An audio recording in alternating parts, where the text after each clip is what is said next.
All right, so good afternoon or evening, everyone. We are here to talk about the one big, beautiful tax bill.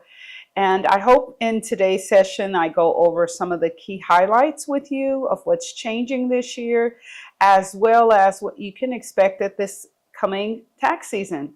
All right, so we'll first start out. I want you to just reintroduce you to our two amazing tax accountants that support us.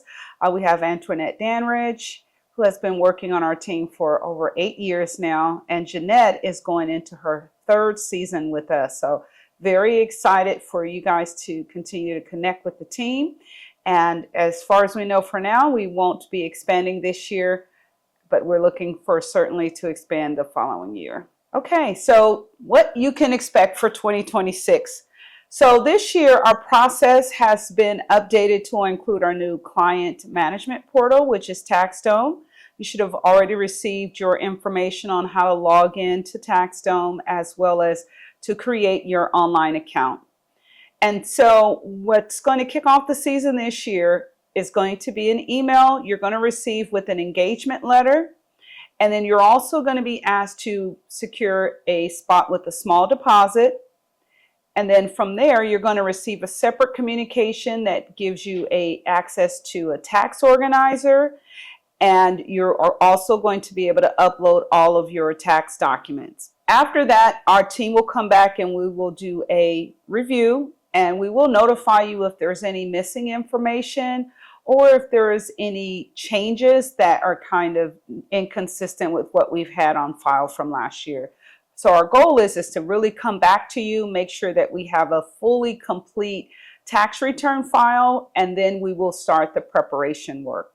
Once your tax return is prepared, you will be receiving an email that has a tax summary where you'll have the ability to review the full tax return and approve it. This year, if you are comfortable with the results of the initial summary you receive, all you'll need to do is approve it, and then we will send over to you the signature documents to complete the execution of the tax return. I have more details on the full process as we roll out a separate communication to you on how everything is going to evolve. But I'm hopeful this year that your taxes should be able to see a turnaround time with a 7 to 10 day window. That's really our goal for this year. Next thing is some key dates. I want you to just keep in mind, if you are a person that pays estimated taxes, do remember that January 15th is the date for you to pay that fourth quarter estimated taxes. And if you have not paid any estimated taxes all year long and you need to, also use that January 15th date to make sure that you're caught up and that you have at least one estimated tax payment on file. January 31st is the date where the companies have requirement to have all of your W-2s and your 1099 forms.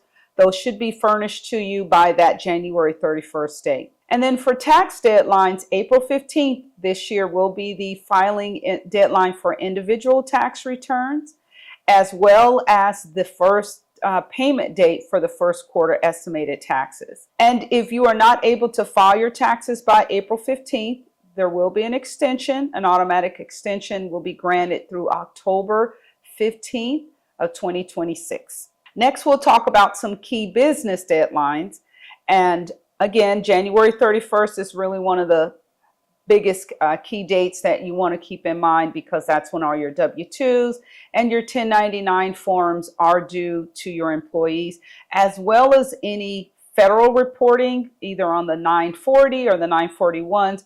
And those are really the state and federal employment tax withholding forms. So you need to make sure that January 31st, you do have that information in. If you are an S Corp or a partnership, your tax return deadline is March 16th. Keep in mind that it is a month sooner than the individual tax return.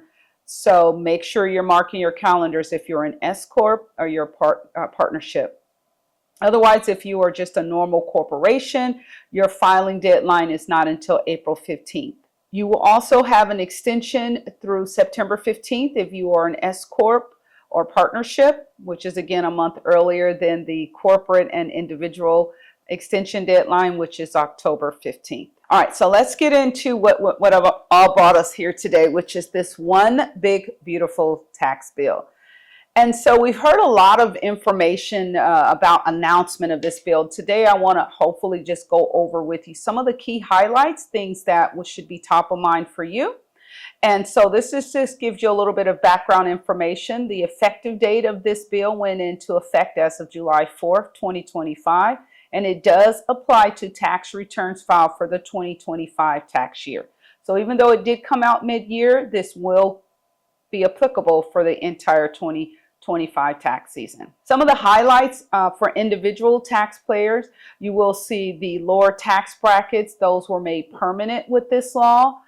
It did also increase some of the standard deductions. So now if you're single or head of household, your single standard deduction has been adjusted for inflation, as well as if you're married filing jointly, you also saw an inflation adjusted standard deduction. One of the key elements that most of my taxpayers are going to be super excited about is they did expand the SALT deduction, and that is related to the state and local tax deduction. So these are things such as your property taxes, your vehicle taxes, as well as your sales taxes that you've been paying. Last year and previously, those had been capped off at $10,000 per year. And so with this bill, it did actually increase that cap, and I'll give you some details later on what that looks like. There's also a couple of new deductions for taxpayers who are above the age of 65,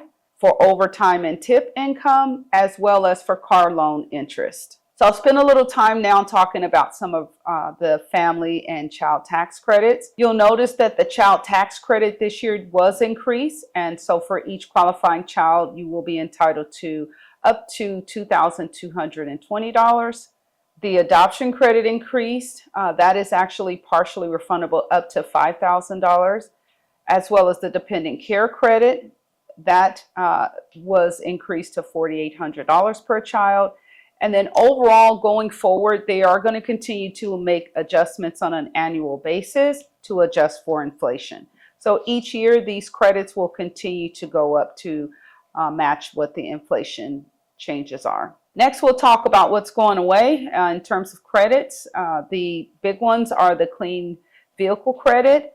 This credit will not be allowed for any vehicle acquired after September 30th of 2025, as well as the energy efficient home credits.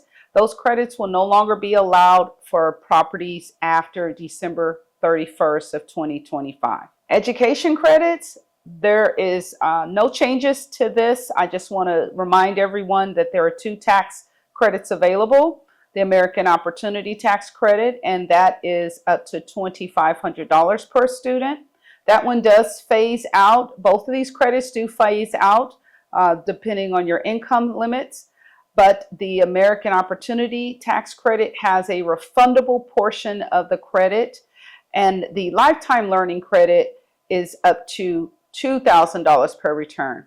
The thing to keep in mind there is that you only can get one of these credits applied per student for the tax year. One of the new deductions you'll see in 2025 is the deductions for seniors. If you are age 65 and over, now through 2028, you will automatically receive an additional $6,000 in a deduction and that is in addition to your standard deduction. Also new this year, there is a no tax on overtime. I just want to point out that this only pertains to the overtime pay premium. When you're paid overtime, you get time and a half, and so the portion that is deductible is only that portion that is the half of that time and a half pay. So it's not the full overtime pay, it's just the amount that exceeds the regular pay. But that is a maximum annual deduction for $12,500 for single filers and $25,000 if you're married filing joint. Also this year, because this law came into effect mid-year, they are going to have transition relief. So you may notice that when you receive your W-2, that information is not readily available. However, if you know that you are eligible and received overtime pay, I would suggest you reach out to your employer and at least ask if they have some type of report that can break that out for you. Next is the tax on tips. So the maximum annual deduction for this is going to be $25,000. And this is also available for self-employed individuals, as long as the deduction does not exceed your net income from the business. And same thing here, there will be transition provisions for the new reporting requirements because this came on mid-year. So some of the employers have not had a chance to adjust their W-2 reporting as well as their payroll tracking system. So again, make sure that if you know you're eligible and you receive tips in 2025, make sure you either check your W-2 or you reach out to your employer and you find if there is some type of report available where you can easily see that information. Let's get into the expanded SALT deduction cap. As I mentioned last year, this deduction was capped at $10,000, and between 2025 and 2028, this deduction has now been increased to $40,000. The people who are going to benefit most are those that are in the high tax states such as California, New York, New Jersey, and Illinois, where your property taxes historically, once they exceeded $10,000, we were not allowed to write any of that off, as well as individuals who previously lost some of those deductions. You're going to see that start to come back in and be included for you as well. I'm really excited about that one because I live in a very high tax state of California, and I saw several tax clients really miss out on the ability to write off all of their property taxes. Next, we have something that's brand new, which is our car loan interest deduction. And so this is going to be a above the line deduction. So that means it's actually going to decrease your adjusted gross income. The maximum deduction per year is going to be $10,000. And in order to be eligible, your vehicle must be used, new, and first used by you as the taxpayer. The loan must be secured by an interest-bearing loan, obviously, and then the final assembly must be in the U.S. On the slides, I did include a website where you can actually go out and just confirm, based on your vehicle identification number, if your car has the final assembly in the U.S. That's going to be very important. The only other eligibility requirements is that you need to use the car for more than 50% personal use. I also just want to mention that the IRS has done a lot of work in the off season, and when you go out to the IRS website, you will see a brand new interface. It is much more focused on encouraging taxpayers to log in and see your personal tax account. And you'll see that as soon as you go to the landing page that it out of the gate asks you to sign into your account.